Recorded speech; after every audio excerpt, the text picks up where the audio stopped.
भारतीय कृषि कृषि अनुसंधान संस्थान कहाँ स्थित है? भारतीय कृषि अनुसंधान संस्थान कहाँ स्थित है? भारतीय कृषि अनुसंधान संस्थान नई दिल्ली में स्थित है।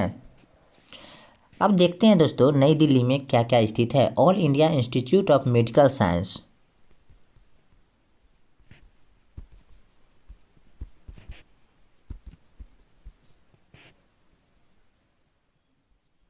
All India institute of medical science है जो दिल्ली में ही स्थित है। Indian council of medicine, Indian council of medicine है, ये भी नई दिल्ली में है।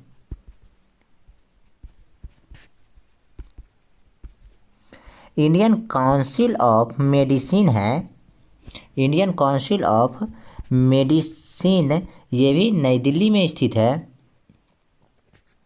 अब देखते हैं लखनऊ में स्थित है। लखनऊ में क्या स्थित है?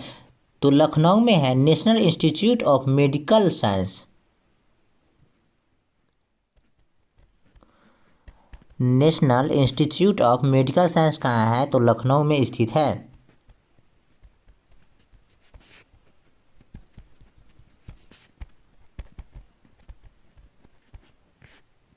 नेशनल इंस्टीट्यूट ऑफ मेडिसिन कहाँ स्थित है? तो लखनऊ में स्थित है। सेंट्रल ड्रग रिसर्च इंस्टीट्यूट कहाँ है? Central drug research institute, central drugs research institute है जो ये भी लखनऊ में स्थित है। कोयम्बटूर में देखते हैं, कोयम्बटूर में क्या है? तो गन्ना प्रजनन केंद्र, गन्ना प्रजनन केंद्र है जो कोयम्बटूर में स्थित है। और करनाल में देखते हैं national dairy research institute, national dairy research institute,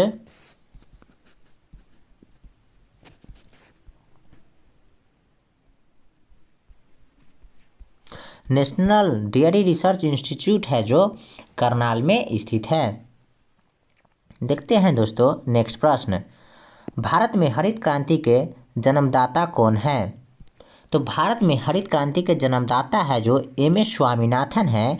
और विश्व में पूछेगा विश्व में हरित क्रांति के जन्मदाता कौन है? तो विश्व में हरित क्रांति के जन्मदाता है जो नॉर्मन बोरलॉग है, नॉर्मन ई बोरलॉग है जो विश्व में हरित क्रांति के जन्मदाता है। भारत में हरित क्रांति का सर्वप्रथम प्रयोग किस राज्य में किया गया था? तो भारत में पंजाब में किया गया था।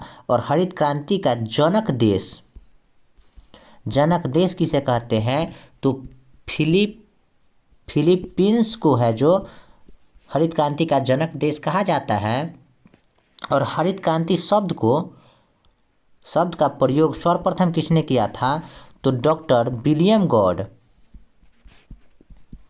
डॉक्टर विलियम गॉड थे जो हरित क्रांति का सर्वप्रथम शब्द के प्रयोग किए थे।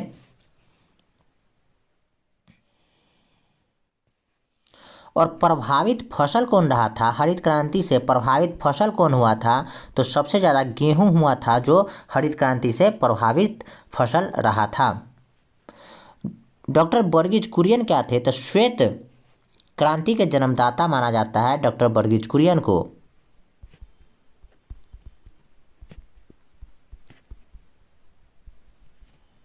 श्वेत क्रांति का जन्मदाता किसे कहा जाता है? तो डॉक्टर वर्गीज कुरियन को श्वेत क्रांति का जन्मदाता कहा जाता है।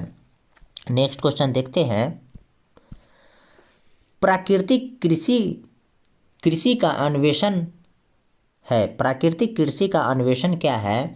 तो एम.एस. रंधावा थे जो प्राकृतिक कृषि का अन्वेषण किए थे, एम.एस. रंधावा। एम.एस. स्वामीनाथन क्या किए थे? तो भारत में हरित क्रांति का जनक,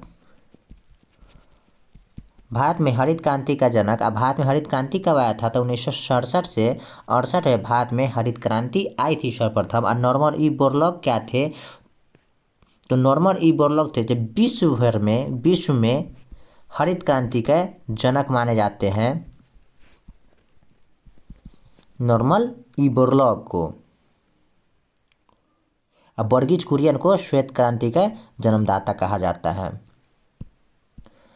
भारत में फसल के प्रकार को निर्धारित किया गया है। तो भारत में फसल के प्रकार को निर्धारित किया गया है वर्षा के परिमाण तथा तापक्रम के द्वारा। रेगिस्तान में पाए जाने वाला वनस्पति को क्या कहते हैं? तो रेगिस्तान में पाए जाने वाले वनस्पति को जीरोफाइट्स कहते हैं। भारत में फूलों की अधिकतम किस्में पाई जाती है। तो भारत के फूलों की अधिकतम किस्में हैं जो उत्तराखंड राज्य में पाई जाती है, और उत्तराखंड राज्य में ही फ्लावर्स ऑफ वैली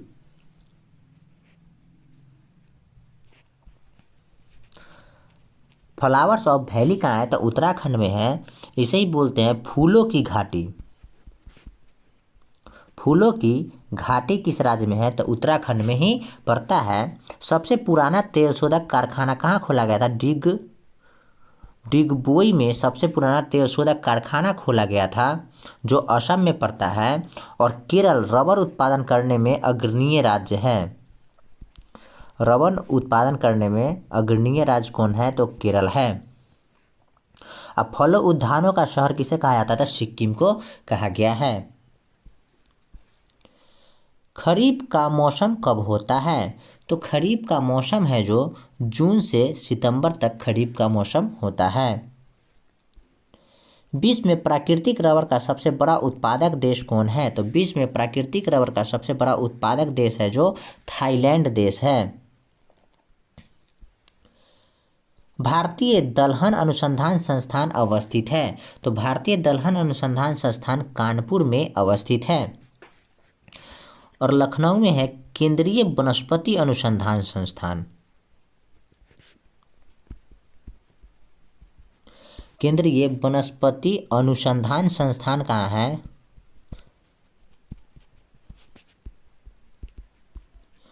तो केंद्रीय वनस्पति अनुसंधान संस्थान है जो लखनऊ में स्थित है।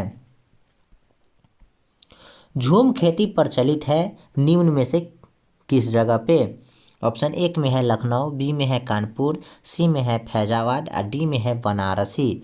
तो कानपुर में है जो झूम खेती प्रचलित है उत्तर प्रदेश में। सिनकोना पौधे के किस भाग से कुनैन प्राप्त किया जाता है? तो सिनकोना पौधे है जो कुनैन प्राप्त किया जाता है तने की छाल से।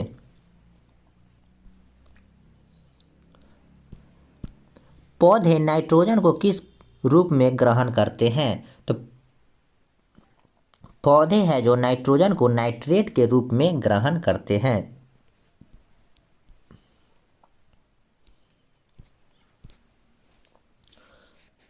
पूर्ण पुष्प में पाया जाता है क्या? तो पूर्ण पुष्प में सभी चारों चक्र पाए जाते हैं। पूर्ण पुष्प में सभी चारों चक्र पाए जाते हैं। फूलगोभी के खाने योग्य भाग क्या है? तो फूलगोभी का खाने योग्य भाग है जो पुष्पक्रम होता है, जो फूलगोभी का खाने योग्य भाग होता है। नारियल का फल होता है क्या? नारियल का फल होता है जो डूपी रूप में होता है नारियल का फल। विश्व वन्य दिवस कब मनाया जाता है? तो विश्व वन्य दिवस है जो 21 मार्च को विश्व वन्य दिवस मनाया जाता है। पौधे के रस को चूस लेने वाला सबसे छोटा कीट कौन सा है? तो पौधे के रस को चूस लेने वाला सबसे छोटा कीट एफिड है।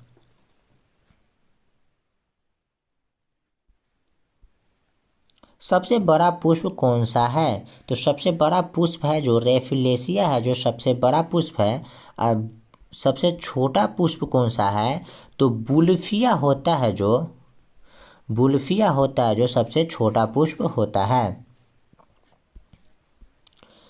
चाय में लाल कीट का कारण क्या है? तो चाय में लाल कीट का कारण है हरी शैवाल, ग्रीन एल्गी। किससे बीज नहीं बनते हैं? किससे बीज नहीं बनते हैं? तो फर्न होते हैं, फर्न से बीज नहीं बनते हैं। नींबू में कैंकर रोग होता है किसके कारण? तो नींबू में जीवाणु के कारण है जो कैंकर रोग होता है। मटर में मार्स रोग का कारण क्या है? तो मैग्नीज के कमी के कारण है जो मटर में मार्स रोग हो जाता है।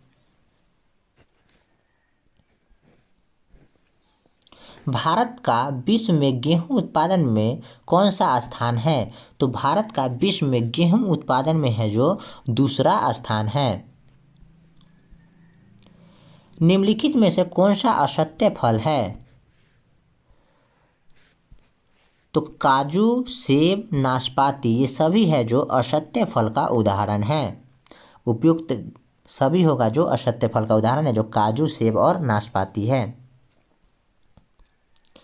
निम्नलिखित में से कौन नगदी फसल है?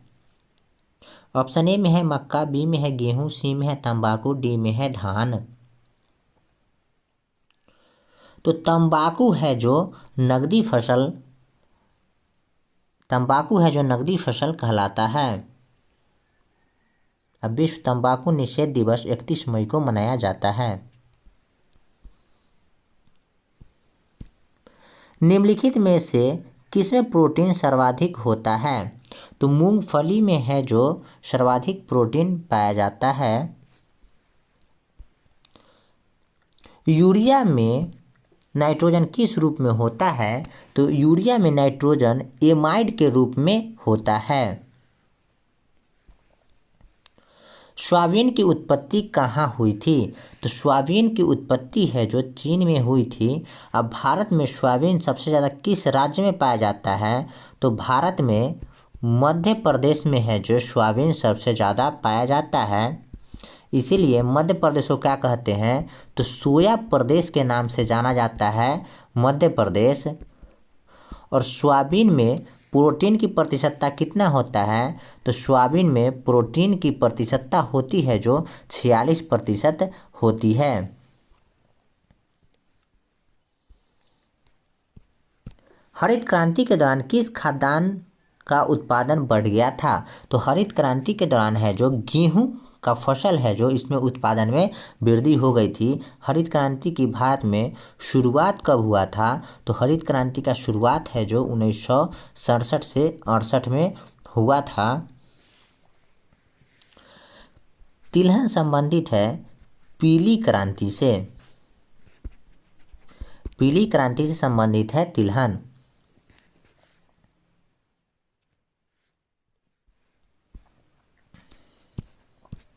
निम्नलिखित में से कौन प्रोटीन का उत्तम स्रोत है?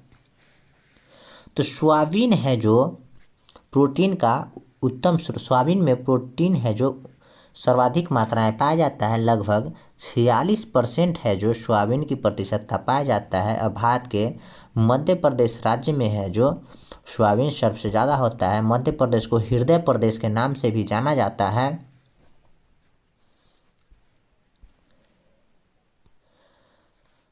भारत में कपास उत्पादन में अग्रणीय राज्य कौन सा है? तो भारत में कपास उत्पादन में अग्रणीय राज्य है जो महाराष्ट्र है।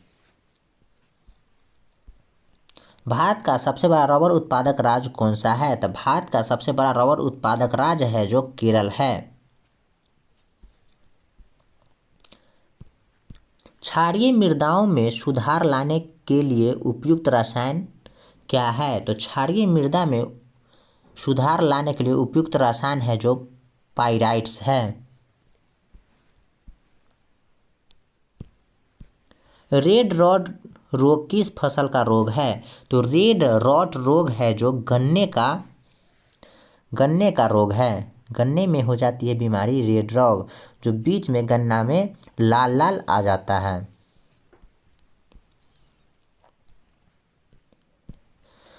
भारत में निम्नलिखित में से किस फसल का सबसे ज़्यादा क्षेत्रफल है? तो भारत में है जो धान का है जो सबसे ज़्यादा क्षेत्रफल है।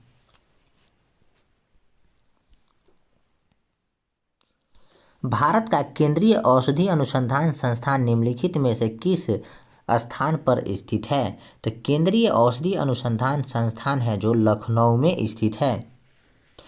और दिल्ली में क्या है? तो भारतीय कृषि अनुसंधान परिषद।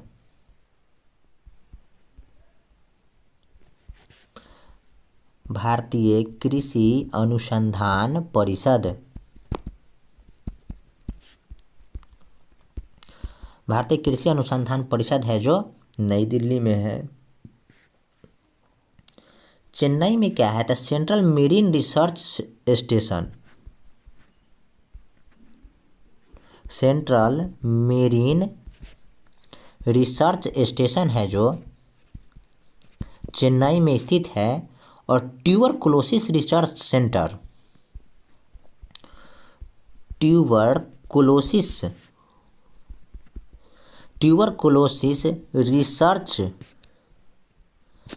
रिसर्च सेंटर है जो चेन्नई में स्थित है।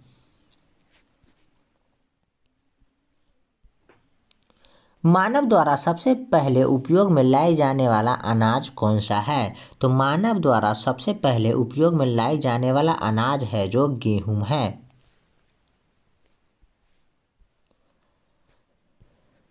संसार में सबसे अधिक तिल का उत्पादन करने वाला देश कौन सा है? तो संसार में सबसे अधिक तिल या तेलहन का उत्पादन है जो भारत में होता है। निम्नलिखित में से कौन केसर का उत्तम स्रोत नहीं है? तो केसर का उत्तम स्रोत निम्न में से क्या नहीं है? ऑप्शन ए में है क्रोसिन, ऑप्शन बी में है केरोटीन, ऑप्शन सी में है राइबोफ्लोविन, ऑप्शन डी में है केसर तेल। तो केसर का उत्तम स्रोत नहीं है जो केरोटीन है, जो केसर का उत्तम स्रोत नहीं है। केसर एकमात्र राज्य, भारत का एकमात्र राज्य या केंद्र शासित प्रदेश,